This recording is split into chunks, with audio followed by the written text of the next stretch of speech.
Today on Monkey Life, orangutan A-mei heads for home. Yeah, she knows where she's going. Oh, isn't she lovely? I love her so much. It's bottle feeds and nappies for the latest baby woolly. He's just tiny, which is why we have to be really vigilant. And a new alfresco lifestyle for the spider monkeys. My prediction is that all three will go out, but we'll just have to wait and see.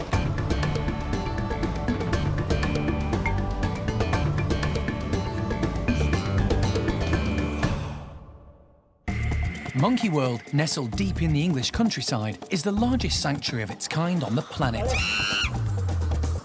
The team, led by Dr. Alison Cronin, rescue and rehabilitate abused and neglected primates from all over the world. This is always, for me, the most stressful time. I want to see Kiki fit and healthy. The park is home to more than 240 monkeys and apes from 19 different species. And the aim is to give them a safe home for life.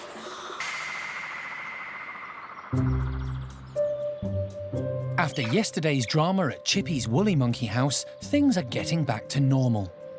Sarah unexpectedly gave birth to a son, but he had to be delivered by caesarean section. When Sarah came round from the anaesthetic, she was alarmed to find the baby attached to her, and the little one was injured as she tried to get him off. Got a bit of blood and a bite on the back. Sarah came out of her box and went up onto a shelf without the baby. So I think as she came around in the box, she, wanted it off of her. It's been a long, sleepless night for Alison, who's been caring for the baby Woolly. I mean, for him, it's no problem because as a newborn infant and this small, his metabolism's quite rapid, so he's eating very little but frequently, and same with the sleep. Little bouts of sleep, but otherwise he's sort of ready to go pretty much any time. And yeah, he's not been a problem at all. So last night I was actually up at 12:45 a.m., 2:45 a.m., 4 o'clock in the morning, and then 6:30 a.m. And that was dictated by him starting to scramble around and squeak a little bit and effectively demand feeding at this point in time. They've decided it's too chancy to put him back with Sarah again, so for the next 5 months or so, the infant will be completely dependent on Alison and the team. What, am I not performing? Do I need to get on with it? Yeah. You ready to go? And already looking around and taking things in because he's looking at me with almost a knowledgeable, like, I think he's already starting to recognize me a bit. The baby weighs just 420 grams, so he needs feeding little and often. Good boy.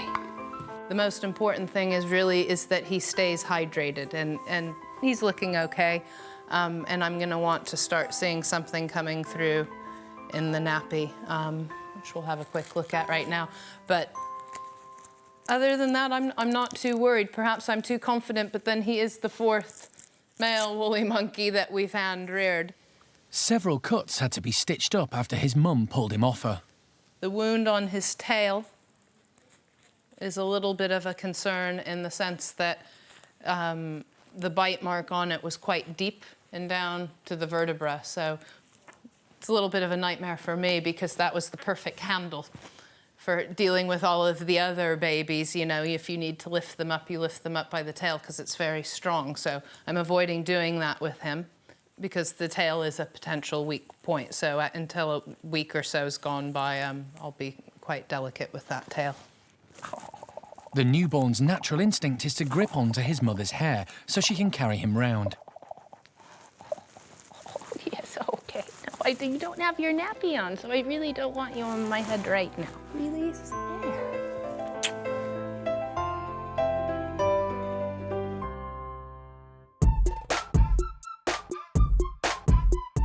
She doesn't know it yet, but it's going to be an exciting day for orangutan A-mei. A-mei came to the park in 2004 from Pingtung Rescue Center in Taiwan. She'd been stolen from the forest as a baby for the black market pet trade, but was confiscated by the authorities while she was still young. She settled in well as part of the nursery group where Gordon was still a junior. And she eventually became foster mum there, happily looking after all the youngsters.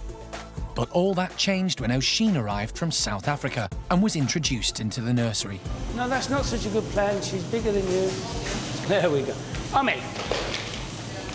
It wasn't the reception they'd hoped for. Despite Oisin far outweighing her, A-mei didn't hesitate to make it very clear that she didn't want Oisin in her space. I think we call this when you're ready, and then we'll just... It was too risky to keep them together, and A-mei was moved into Gordon's group so that she might have her own baby. At 15, Gordon was no longer the young lad she played with when she first moved into the nursery. Gordon was now a fully fledged dominant male, more than keen to have a new lady in his life. But his romantic moves were too much for A-mei. Their relationship got so bad that they were kept separate and went into the outside enclosure at different times. I don't think she's happy. You're so fussy, you just taken too long to find the right man. What's wrong with Gordon? Gordon is fine, man. So today, A-mei is on the move again. It clearly isn't going to work with A-mei in Gordon's group. So at least for the short term, we're going to see how she gets on back in the nursery. And I think that's really her best shot. The plan is to let A-mei walk herself back to the nursery through the tunnel system linking to Gordon's group. No, well, we'll see what happens. She might come scampering across like a little scampering thing, or she might not. One thing for sure, she will do it in the A-mei time scale, not ours, which is fine. Good girl. Good girl, May. To everyone's amazement, A-mei needs no persuading. Hi, I'm here. She's like a walking hairdo, isn't she? Good girl. Come on in, good girl. I sat behind her, yeah? Good girl, May. It's a good girl. Is that good? Yeah, she knows where she's going. And that's straight to her old home and family. Oh, isn't she lovely? I love her so much. She's gorgeous. Good girl. It's a far better reaction than they could ever have hoped for. Good girl. Good girl. I called you from inside. Within minutes, she's at the nursery door. I'll get this door. You go and give us a nice treat, so I'll get the door. And straight in.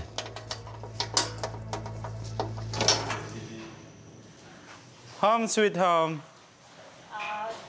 Jolly. Look, Mommy coming. Look at Jolly, look. Is she near? Yeah. Be nice. Hello, darling. Home at last. But although she's back in the place she loves, there's still one massive challenge ahead of A-mei.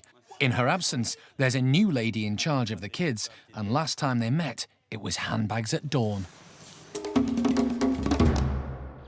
Spider monkeys Hickory, Flint and Pumpkin were in need of a new home when Alison first met them because their owners were moving. At the time, Monkey World didn't have suitable accommodation for the spider monkeys, but Alison was determined to help.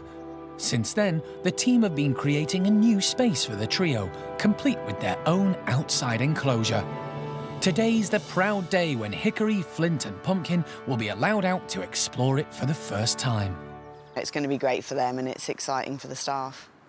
They have had access to their long tunnel, so we've seen them coming in and out happily, and they do come in now from the tunnel when they're called for food and treats, so that's what we wanted to see.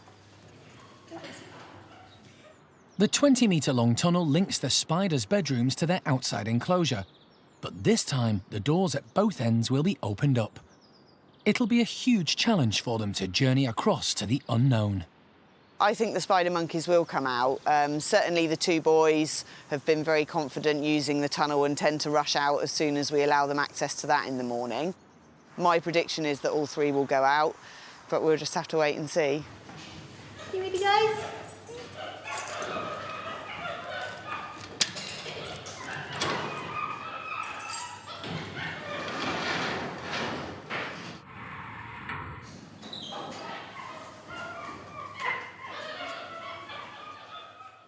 They're keen to have a look, and Flint shows no hesitation in stepping into the tunnel. A quick look round, and then he's off. Easy peasy for a long-limbed guy with a head for heights. Hi! boy! Goodbye. Seconds later, he's at the end and into... Oh.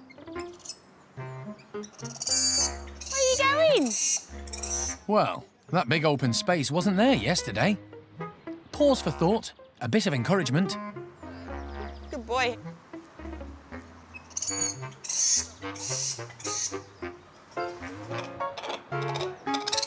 This time...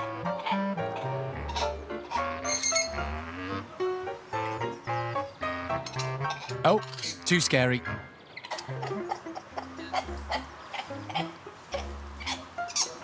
And there's no sign of backup from the troops. One more try. It's all right, buddy. You're all right. Good boy. Nope, not on his own. Pumpkin and Hickory are going to need more time. Not quite the response the team had hoped for, but they're optimistic as always. It's going really well. Flint's been coming out into the tunnel. He's very excited. The other two are a little bit shy at the moment, but nervous with the whole situation. So we've had Hickory in the tunnel, but that's about as far as he's got. At Monkey World, the Orang Nursery team are delighted to have A-mei back in her old home. They waste no time in reuniting her with old friends. We've got Kai and we've got Linga, and hopefully we can get Sylvester. Yeah.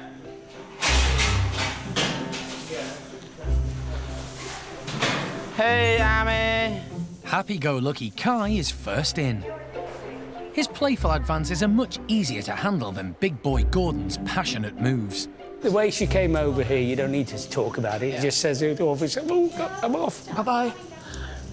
I've just come in and it's fantastic. A-mei, big welcome, hello. So she's looking really happy and expectant. While we've got the upper hand, we've let a few of the youngsters back in with her. We'll just open everything up and hopefully the options, at least in A-mei's head, because she was the main aggressor last time she and Oisin met. And, you know, better than being over with Gordon's mob, hopefully, in her head. So we'll just open everything up and see how we go. Fingers crossed. Ready? Coming face to face with her old sparring partner Oisin will be a big test for A-mei. I wish she'd let go of Sylvester. She will in a minute. Yanking him along. Kai's ardent antics are keeping A-mei occupied. I think this is going to be a great diversion. And as long as Oisin doesn't have too much of a problem with it, and then hopefully Oisin will just hang on to Sylvester and be happy with that and let them get on with it. Everyone holds their breath when Oisin makes her presence known, with Sylvester in tow. Sylvester's fine. It looks like he's been dragged around against his will, or you could look at that, but you look at him and when she's not actually gripping onto him, he's not going anywhere. A-mei and Oisin are eyeing each other warily, but so far they're keeping their distance. A-mei's still being pursued by amorous Kai. What we're seeing isn't bad. I mean, obviously, you've got two adult women who, you know, are going to have a few issues, and that's not surprising at all. It isn't just a focusing one-on-one situation. There's so many. I mean, there's 7 of them in here now, so there's so many distractions and alternatives and stuff going on, and they're all youngsters, so they're doing stuff all the time. It's early days, but the signs are good. I think A-mei's really, really happy to be here, and it's really nice to see that. It's really, really nice to see her happy. I haven't seen her this happy in a long time. It reassures us that it was the right decision to stop trying with Gordon, at least for a while, and give her a break, come back to the nursery. It's peaceful for now, and it looks like there could be 2 babysitters in the nursery from now on.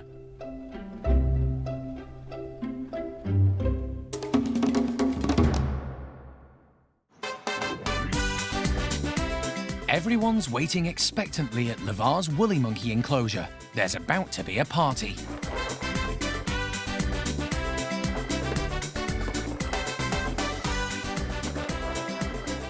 We've just got some birthday presents here. It's Diego's birthday today. He's 4 years old today, so our little boy is growing up. And what we tend to do on their birthdays, we do it with all of them, is just wrap up the enrichment that they would normally get, just in some nice paper. They're all in for some fun. It's nuts and seeds and some raisins and just lots of nice things that they absolutely love, so they're going to be fighting to get into these, I'm sure. And there's something special for the birthday boy. Diego, for some reason, just loves a bag. Sometimes he'll come and sit in it, or sometimes he'll grab it and just carry it around like he's just been shopping, so it's just a little something extra for him. Parcels in place, let the bash begin. There you go. Confident Diego's straight through the door, and Isla's headfirst into the box, closely followed by dominant female Paquita. They can actually support their entire body weight on their tail, which leaves their hands and their feet free to manipulate whatever they need to be getting at. I love how they try and carry it away.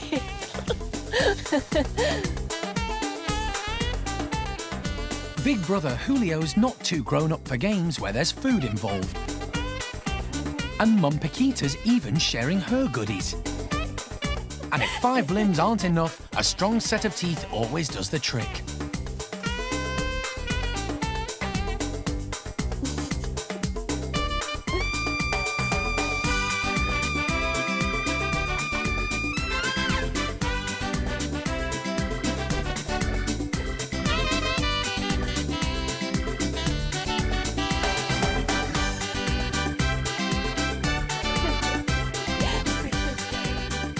Little Manny won't be doing much shopping with that bag.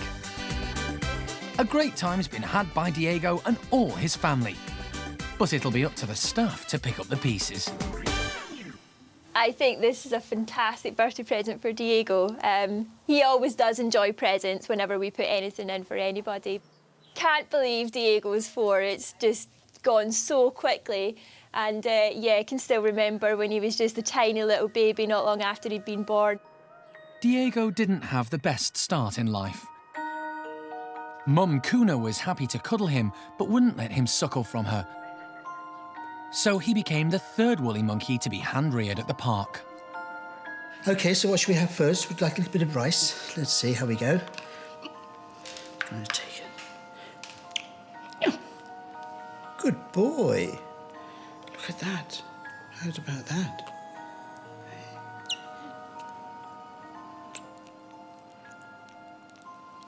Good boy.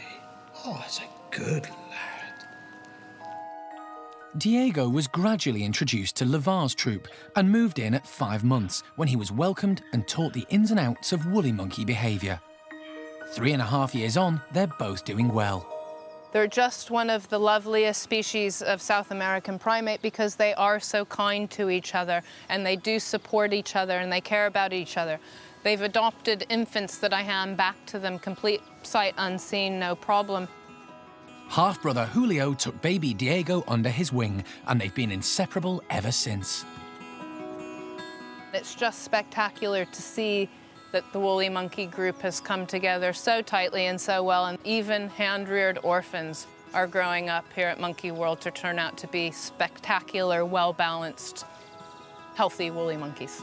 The sanctuary is currently the only place in the world where captive woolly monkeys are thriving, but success brings difficult decisions. That means that we can't hold on to all of them if we're doing a good job. So it means that I have to face up to facts and find good homes for them elsewhere, which isn't an easy thing to do in itself. Julio, the first baby woolly that Alison hand-reared, has reached maturity, and the time has come for him to lead his own group, which isn't possible at the park. He's destined to play an important part in the international breeding program for his species.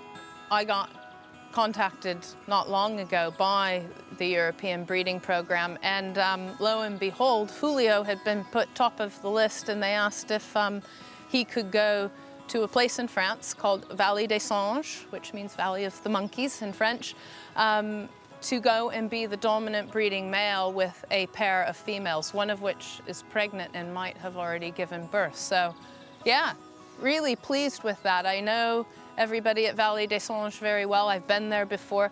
It's an absolutely beautiful primate park, not a whole lot different than Monkey World. It's a fantastic opportunity for Julio, but heartbreaking for Alison.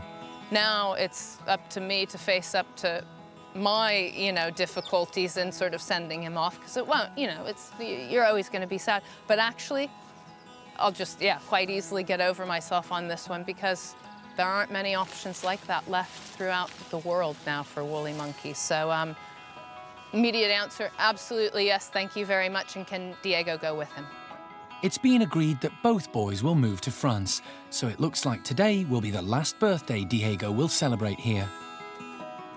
Two boys can stick together and support each other, and both have a group of breeding females that they oversee. Hey, you. Hey, you.